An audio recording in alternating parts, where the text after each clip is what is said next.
আরিসা প্রশ্ন করছেন, স্বামী মারা গেলে স্ত্রীর সম্পত্তির কতটুকু অংশ পাবে? স্বামী মারা গেলে স্ত্রী পাবে 2 আনা, অর্থাৎ 16 আনা সম্পদের মধ্যে 2 আনা তিনি পাবে। উনি 2 আনা পাবে, আর সন্তান ছেলে মেয়ে থাকলে তারা বাকিটুকুন পাবে। আর ছেলে মেয়ে যদি না থাকে, এটা আবার ঘুরে ওই স্বামী যে মারা গিয়েছে তার ভাই, তার বাবা, ওদের কাছে ফিরে যাবে। 2 আনা অংশ কিন্তু বিবির জন্য থাকবে। 16 আনার মধ্যে 2 আনা ওনার জন্য বরাদ্দ।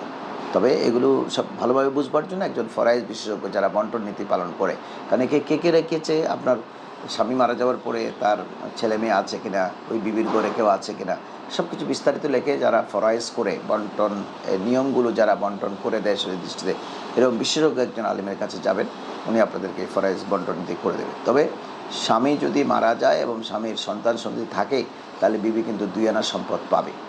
2 আনা, যার সম্পদ পুরো 16 আনার মধ্যে 2 আনা, আর 14 আনা অন্যদিকে বন্টন হয়ে যাবে। আশা করি আপনি বুঝছেন। আপনাকে ধন্যবাদ।